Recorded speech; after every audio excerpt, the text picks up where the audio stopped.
We're talking this morning with Boyd Klap. Boyd Klap lives in Wellington and is responsible for the Anne Frank exhibitions throughout New Zealand and Australia. And we're talking to Boyd on the day when the exhibition will open in Sydney. Boyd, when did you first meet, figuratively speaking, Anne Frank? Well, Benjamin, it's hard to say because it's been part of my life all my life. I mean, I grew up in Holland as a young man, and Frank is part of our life. The Jewish community was part of us. So I can really say it was always there. So it's in Dutch DNA? Absolutely and completely, yeah. But this time you've met her at much close quarters. How did that happen? Well, I migrated to New Zealand in 1951. I became part of community there, lived in Australia for a while. Went back, my life was really not connected with that. I mean, I was involved in insurance and finance. But then one day, I got a phone call from a very close friend from the Holocaust Center in Wellington, Inge Wolf, and she said, Boyd, I've got a young man here from Amsterdam, from Anne Frank House, and he would like to have the traveling exhibition in New Zealand, and he's not getting anywhere. And I said, look, I'll ring my friend Boyd and see if he can help. It'll only be for 3 months, he said. That was 5 years ago. And she knew at that time, of course, Boyd, that you were not Jewish.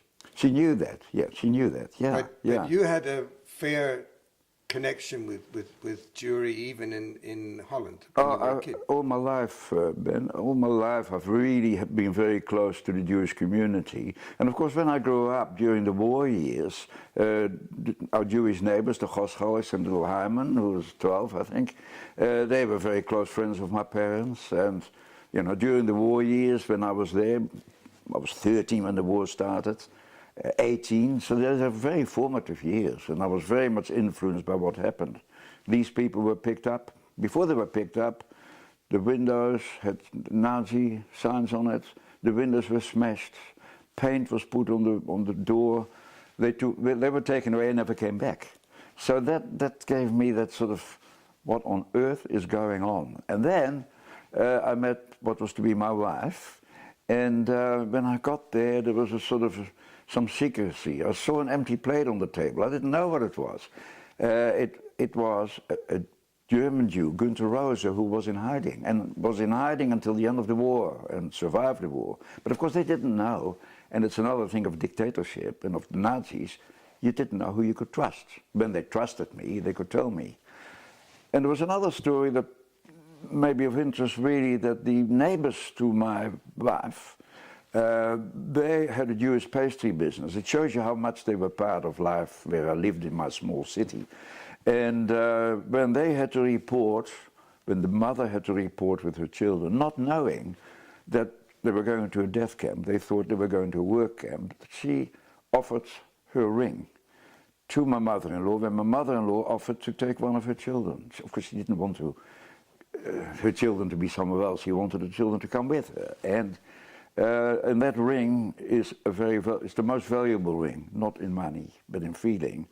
My wife, who passed away a year and a half ago, wore it all her life, now my daughter does. So there's a very, very, very strong connection with the Holocaust and what happened in those awful years, yeah. So let's talk about this exhibition, but before we do, can you give us some facts and figures about the Anne Frank House in Amsterdam as to how many people visit it on an annual basis? Yeah, if you look at a museum, 1 million visitors is a good number. This is just a house, isn't it? It's a very, very small area, and they get 1.3 million people through per year. The majority of them are not Dutch. The majority come from other countries. They're tourists. A lot of them are young. It's very interesting if you analyze who come and who are interested. And a lot of them are not Jewish. A lot of them are interested in the story, because the story is worldwide known. UNESCO tells me that it is in the best 10 read books in the world, this diary of Anne Frank. So, but they felt that it should really reach further. I mean, there's only 1 million people in a big world, and that's why they developed this traveling exhibition, so that they could take the story to other countries, and that people who didn't visit Amsterdam also became involved in the Anne Frank story, the Holocaust, discrimination, all the things that are part of that. You mentioned that UNESCO said it's in the top 10 books. The exhibition has traveled through many rural areas of both New Zealand and Australia. Yep. Have you found in your experience that most people have heard of Anne Frank? Yes, I mean, I am involved in many of the openings, and I won't, you know, not in the big ones, but the smaller ones I often say, anybody been to the Anne Frank house? And if there's, say, 80 people, there would be at least 6, 7 who put their hands up. But it's a small percentage of the world, of course. So a lot of people have been to the Anne Frank house.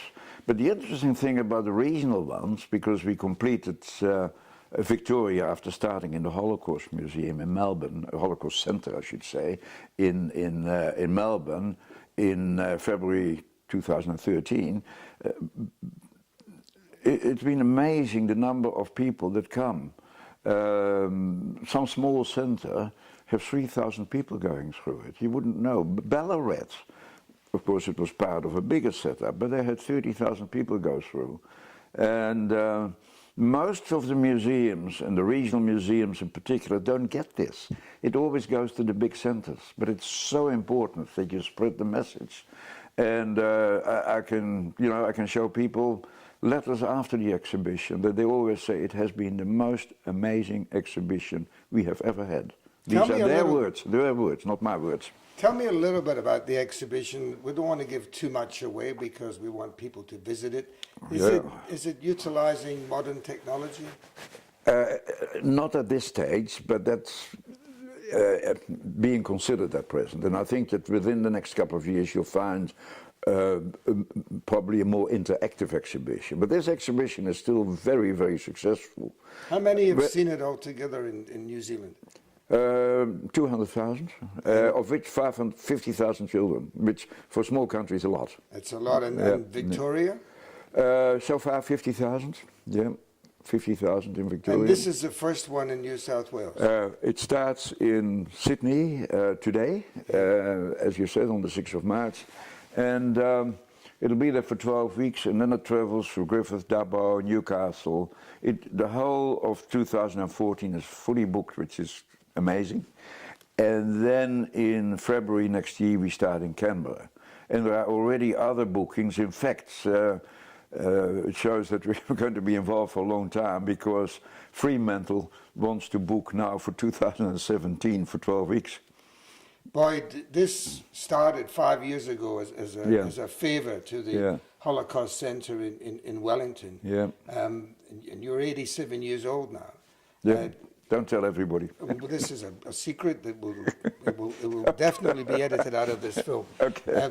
Boyd, can you see yourself ever not doing the Anne Frank exhibition? As long as I have my health and can clearly do the things, because it's quite demanding. There's a lot of travel and meeting people and connecting people and networking. I'll do this as long as I can do it. Is there a charge for the exhibition?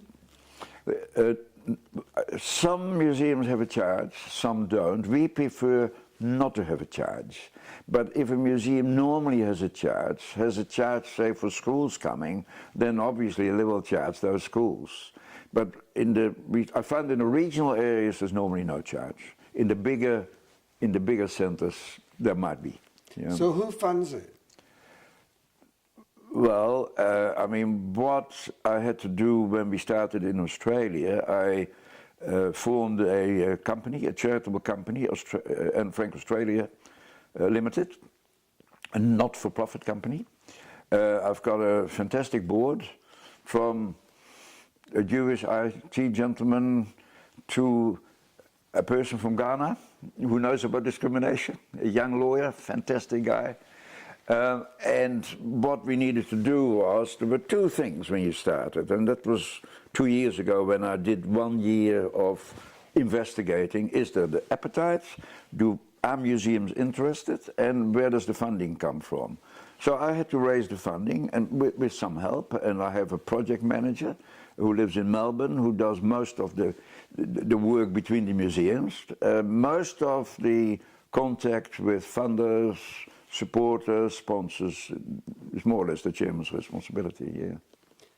Boyd, going back to the emotional side of the Anne Frank story and the Anne Frank exhibition, do you have any stories you can tell us about the after effects of that the exhibition has had on some of the people who have visited it? Yes, we have a visitors book, and in all these exhibitions, so we now have many, many thousands of comments, and many of the comments are by young people, and that's important because they can relate, and many of them are girls, and some of them are quite amazing. One I thought was really thoughtful. This young woman said, "Would I have been a persecutor, or would I have been a savior?" And she analyzed it and said, "After reading the story, I know, I've learned that I would want to be a savior." To me, that's a very emotional statement, isn't it, really? Other ones, a young woman who says, "I'm 17. I read the stories, admirable how this young woman lived in a closed environment for so long and was so positive and saw the good in people." And then I think of myself, and I think of myself not, feeling stressed because I'm going to school, and I think, I've got no problem at all. I've learned from her inspiration that I'm a very lucky person. These are very good results, I think. Well, I think on that note, we will say thank you very much to Boyd Klap. We will wish the exhibition at the Sydney Jewish Museum every success, and I'm sure it will be successful. And I thank you for all the work and effort you've put into making this exhibition come to life and to maintain it. Thank you. Thank you, Benjamin.